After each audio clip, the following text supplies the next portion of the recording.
Friends, Fever fans, welcome back to another Fever Replay podcast, your home of a weekly breakdown of Fever games and news. This is an exciting playoff edition. Oh boy, we turned up, as the children no longer say. The children said it like maybe 10 to 15 years ago, which isn't even our age. But we are indeed turned up for this episode, which is brought to you, like every episode, by the love of the game. Sometimes you go up against the very best for the love of the game. I am Chris Ord, your host as always, and I am joined once again by Keisha Gallagher the third. What? Are you the third? Yeah, definitely the third. Whoa, that's cool. How you doing, Keisha? I'm doing well, sir. How are you? I'm exhausted. I think I say that most times. This time, it's because my kids, I took them to Great Wolf Lodge, and it was exhausting. A lot of stairs. A lot of stairs. My butt hurts. I'm sure it'll pay off in the long end. I think it will. We will see those dividends soon, hopefully. Lucky so Catherine. this is an exciting time in basketball, would you not say? I mean, it has been some really good basketball, and I'm excited to see who we have in these two series. Definitely. I am as well. So yeah, we're gonna go over everything that's happened since the last pod. So we are gonna discuss our complete destruction of the Atlanta Dream in a magnificent game that was so stressful. We're gonna talk about Game 1 versus the Aces, and spoiler alert, the terrible Game 2. Versus the Aces that we'll discuss, but we will try our hardest not to think too much about it, lest we crumble into hopelessness. Oh, buddy. But that won't happen. So let's start. What'd you think about that game versus good old ATL?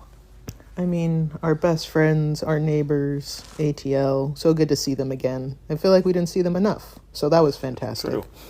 True.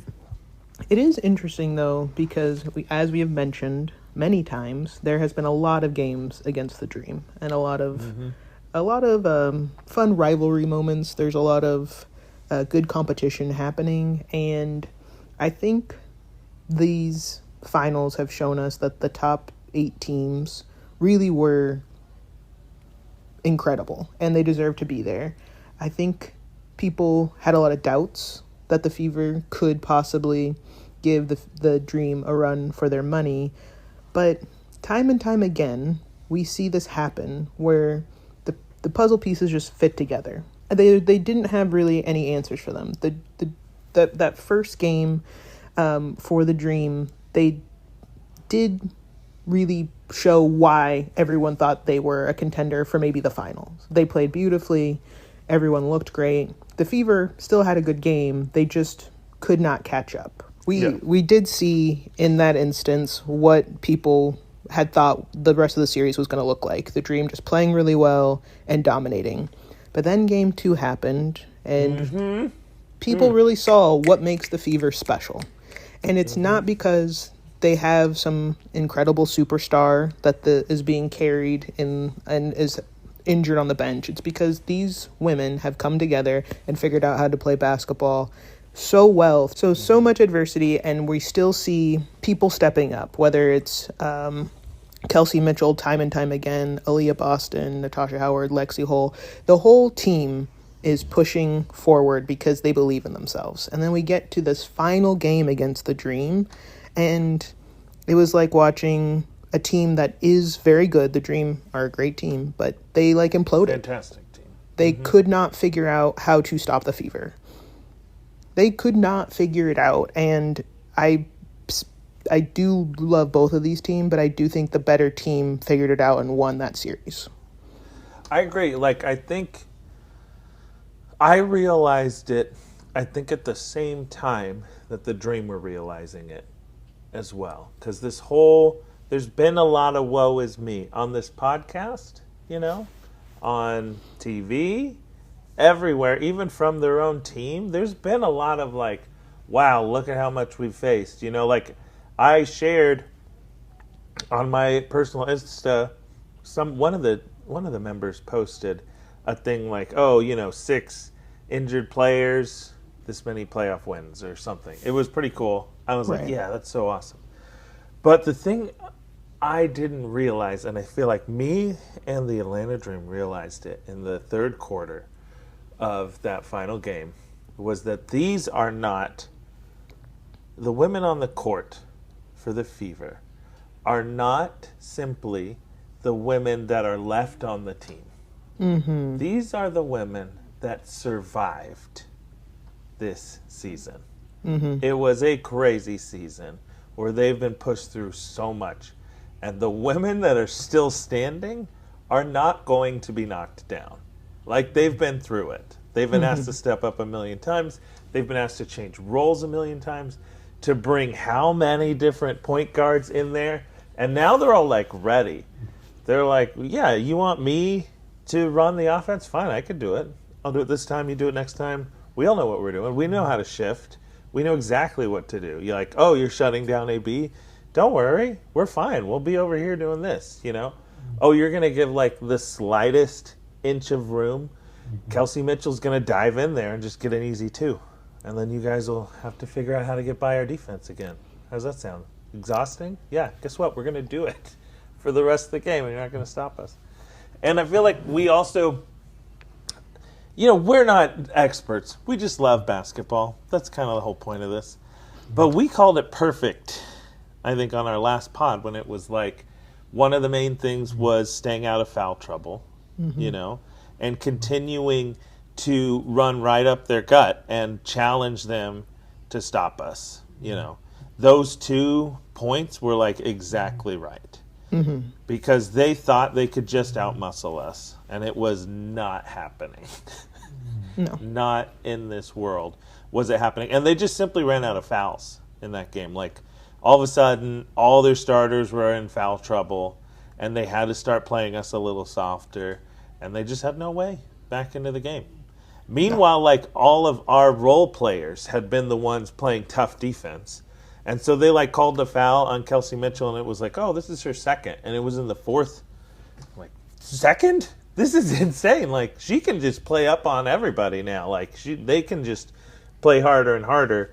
And it's that, like, next man up mentality that, like, everyone currently has. It's not like, oh, when they got called up. It's like all of those bench players know when they're in there, like, it is 100% go time. Mm-hmm. You're not, like, filling in during the time that AB's resting. It's like, no, you got to go in there. You need to make an impact. You need to score. You need to grab some boards, and then you'll get some rest because the next one's going in. And it's, like, across the board, that's everyone's mentality, which is, like, a really special thing to see on a team. Yeah, I agree that they're a special team. The fact that they have found this kind of chemistry after going through so many guards is a true testament to incredible coaching, but just like grit, wanting it that bad that you're not going to get off balance because you're not using the lineup that you had hoped for. Yes. No, it's because chemistry is usually found in the opposite situation. Right. Where, like, you're actually able to keep your core on the court. Isn't this crazy? And then, like, chemistry happens, and you're like, this is what it looks like when you get to play together for a long time. But this is a totally different version of chemistry, where it's just, they're all bought in. Mm-hmm. Like, you can tell, like, someone like Ariel Powers walks into this locker room, sees what's going on, and is like, oh, yeah, I can do this. Like this. Like, I feel this same way. I've been playing overseas. I get to be here. I'm totally ready to have like your 100% confidence and desire for me to just go in there and ball. I will do that all day. Oh my gosh. There was this moment where she had this like offensive rebound and then this big putback with the foul. And I swear, I'm not a good lip reader, but I feel like she was on the ground and she was shouting to like no one in particular. There was a camera in her face, but she wasn't looking at it. And she was saying like, I ain't going nowhere. I ain't going nowhere. And I was like, oh, damn. And that like really means something. You know, she like was not chosen to be on this team in the beginning of the season. She wasn't chosen when the first injury happened. She wasn't chosen when the second injury, you know, like she was one of the last ones thrown in there. But you could tell she was just like, this is where I belong. This is what I'm doing. Man. I think that that's actually a really great point about the mental fortitude that it takes to play basketball at this level. Mm-hmm. It's like, of course, there's talent. There's people who are natural shooters, or people just who have really good intuition about where the ball's going to go and how to have that touch. But also, there is this giant pressure on these small rosters constantly, knowing that, I mean, we've seen it time and time again. Odyssey Sims was someone who was not on a team, and she is incredible. Like, it's just, there's so much room for you to grow and become a legend in this league, but you could also just, as the New York Liberty just found out with their coach, any day could be somebody's last day. Crazy. Yeah. I don't understand the thought process there. I'm still kind of reeling. To say about that. Yeah, same here. It just happened, and I don't know what to make of it. It makes no sense. Yeah, no. The speaking of Odyssey Sims, I think it was the moment I realized the Survivors thing was Ariel was like crashing out only a little bit, like only slightly too much. There was some foul, didn't get called. She got shoved to the ground. She's crashing out a little bit, but you could tell she wasn't like fully out of the game. But the camera was on Ariel, and it just kind of slid to Odyssey, and she was like locked in, and she like shoved her fingers into the sides of her head, and you could see her yelling at Ariel. She was like, lock in right now, you know? And it was like, it felt like she was our team captain for 5 years. But that's Odyssey Sims, who wasn't on our team like 6 weeks ago. But she was just like, look. And I was like, whoa, you don't see that. That's like real crazy chemistry from two people who like just joined this team, but are like, we're here to do this. You know, this isn't the time. And it's like, it could be the time, Odyssey. Like a normal human would be like, yeah, this is the time. Feel free to freak out. And Odyssey's like, no, not you and me. We're here to do this thing, baby.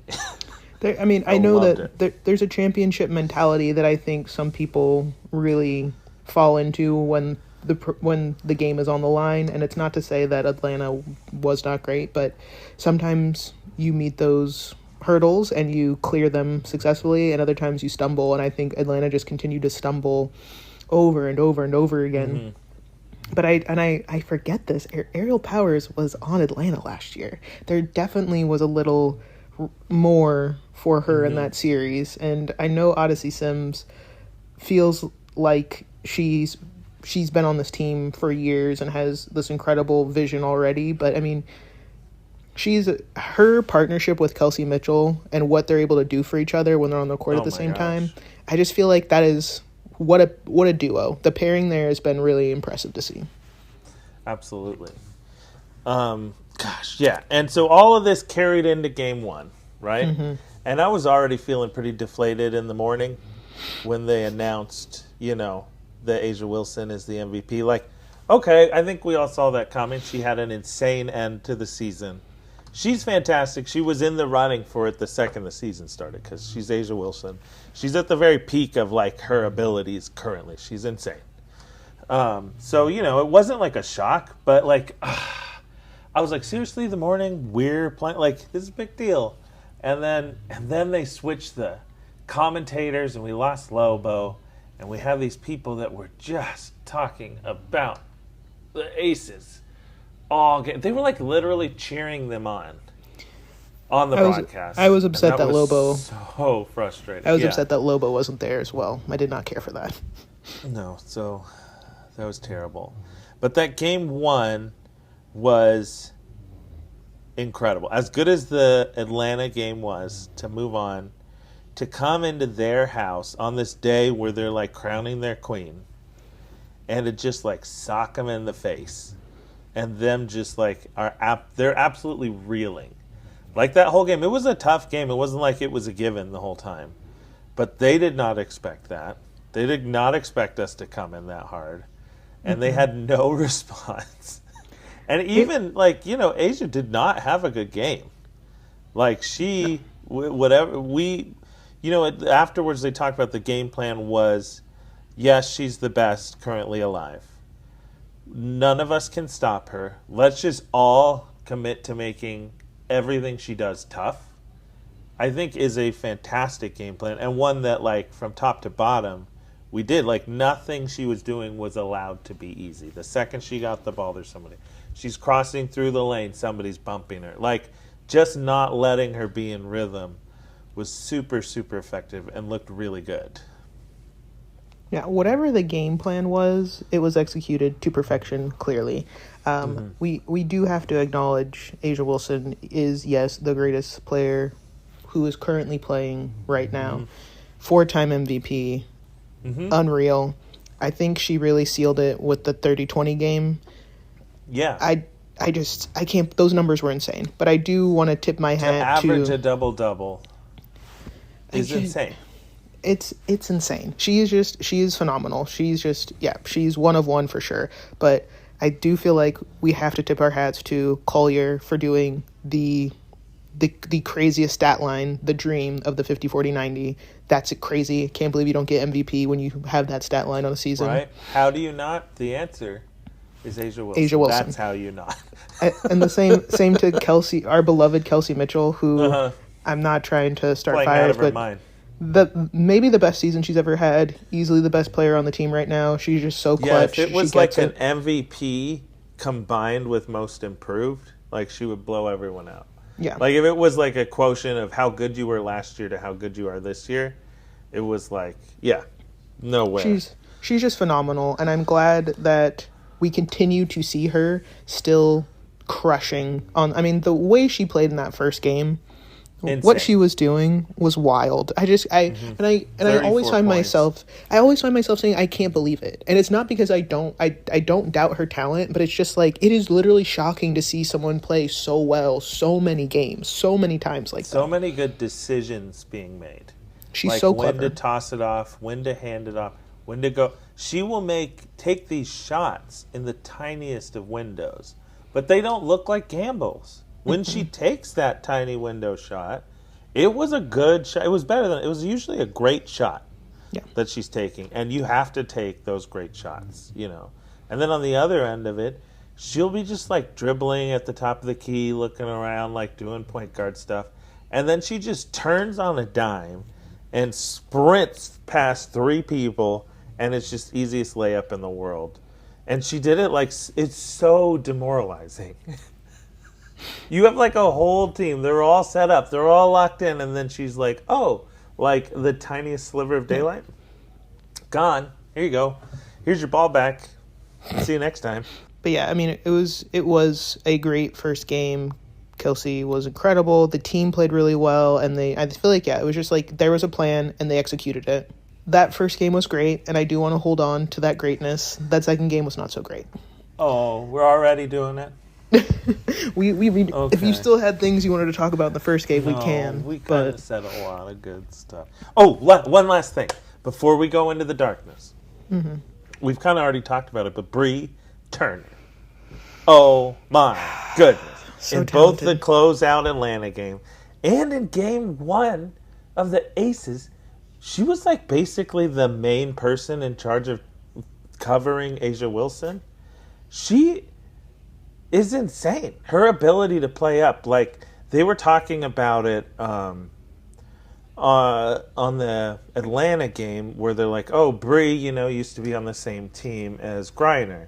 So like maybe she's used to playing her, And she's just not intimidated by larger players, because if you play up against Griner every day, you're not going to care if someone's like 2 inches taller than you. Like, what does that even mean?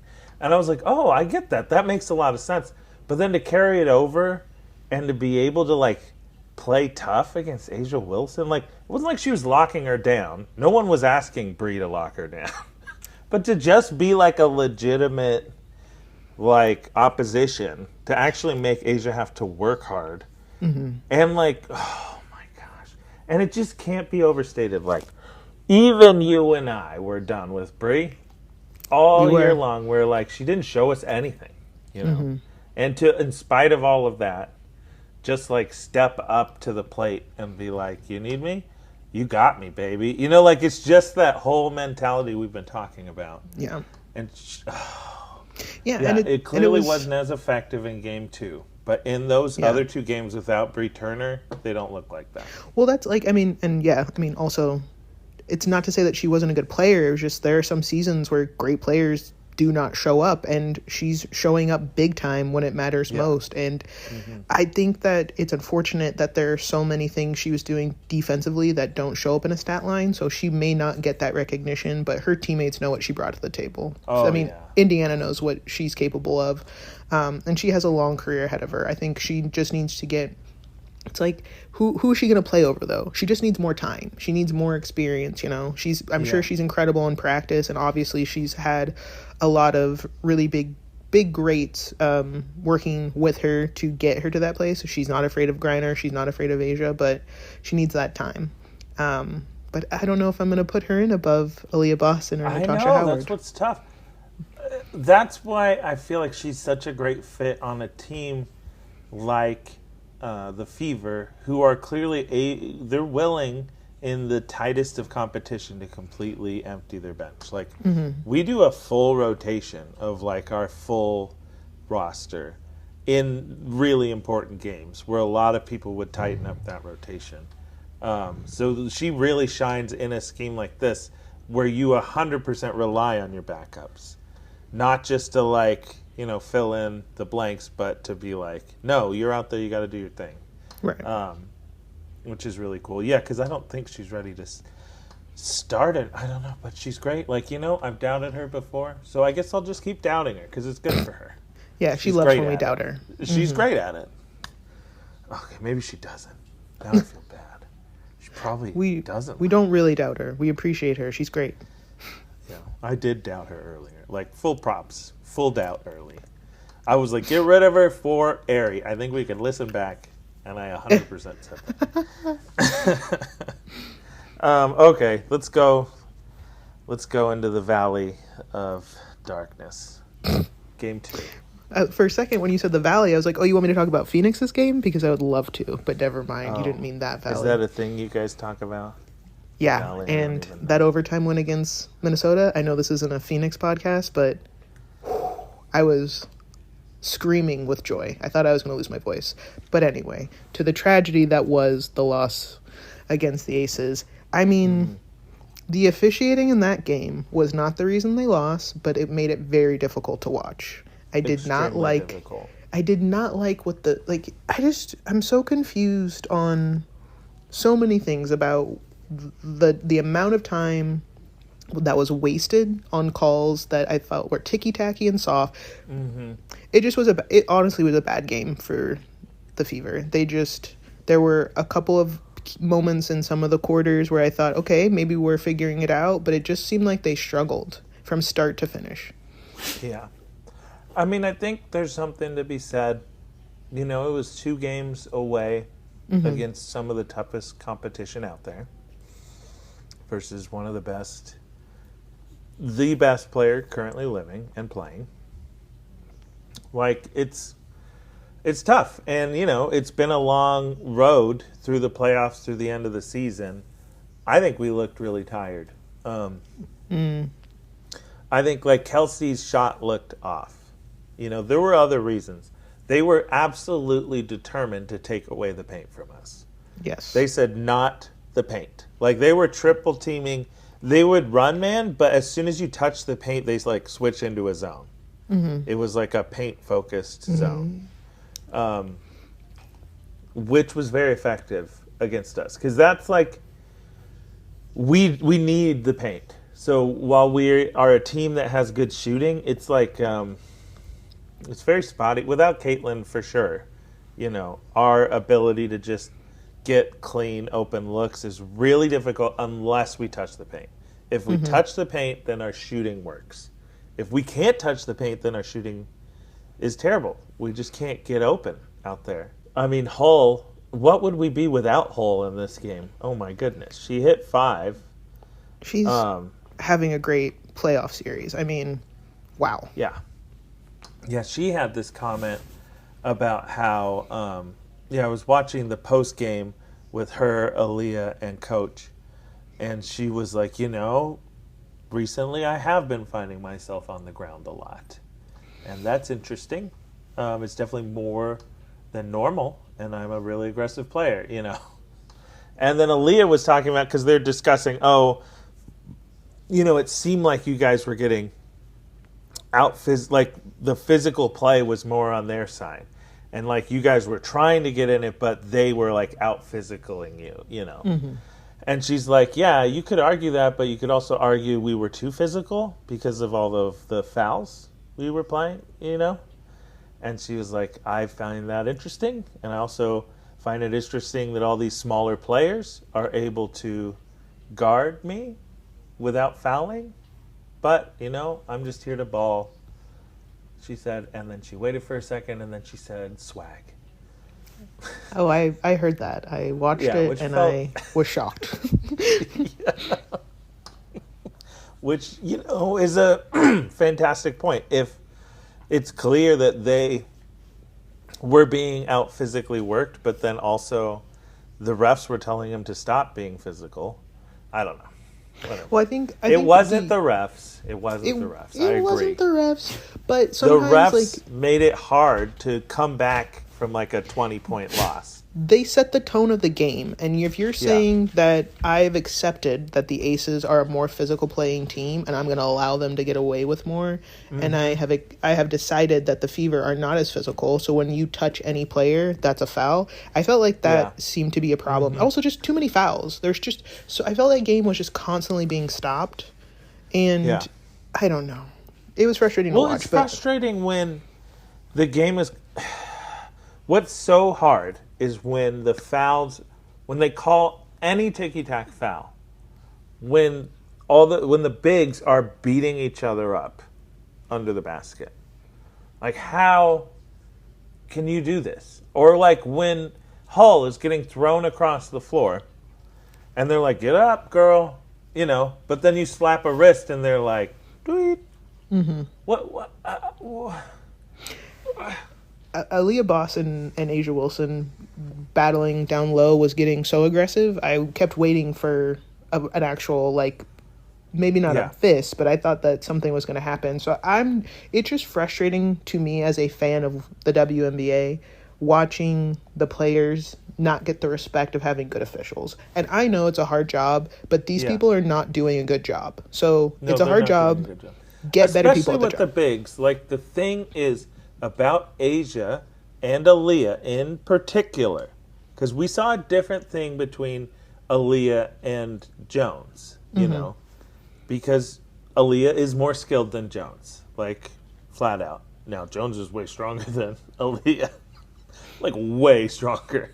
But, when you look at Asia and Aaliyah, these are two highly skilled bigs.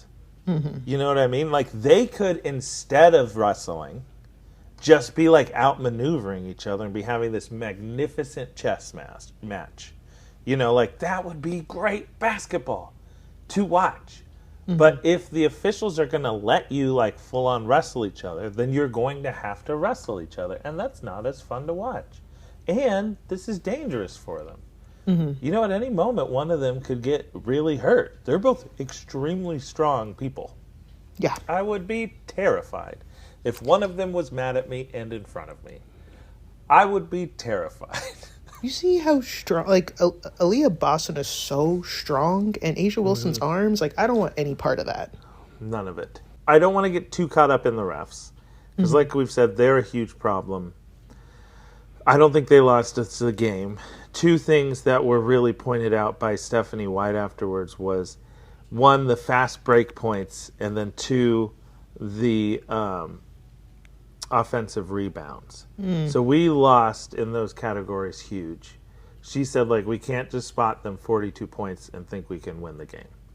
You know. Yeah. And that, it was clear. I mean, in the playoffs, our offensive rebounding numbers have been fantastic. Mm-hmm. And I think it does have to do with this sort of locking down the paint mentality that they had. And we didn't really have a way to combat it. I feel confident that we will. I don't think we were ready for that. It was like a full sellout, we will not let you. Like, it was always three players. Whatever the three were near the paint, collapse into it. No, I just feel bad because Nalissa Smith is an incredible player, but I forgot about Nalissa Smith. She was a menace. Like, she is so insanely talented, and I think that it's actually a good matchup for Boston when she's guarding her because she's not strong enough to be guarding. But she just, I felt like, was all over the place. She really had an impact in that game. I think the other thing that really hurt the Fever, Chelsea Gray kind of had her way with everybody. No, they had more answers than we had questions. Like, it was kind of insane. I was like, in my head, you know, you're going like, oh, okay, Asia's like fully here this game. Okay, got it. And then you're like, oh, wow, Nalissa's going off. Like, this is like an incredible game for her. Like, wow. And then I'm like, they keep saying Chelsea Gray all the time. I'm like, how many of them are going off this game? Like, this is a legitimate problem. Yeah. How many of them are having a fantastic game? Like 4 out of 5 starters had incredible performances, which is not what you want to hear. Not what you want to hear.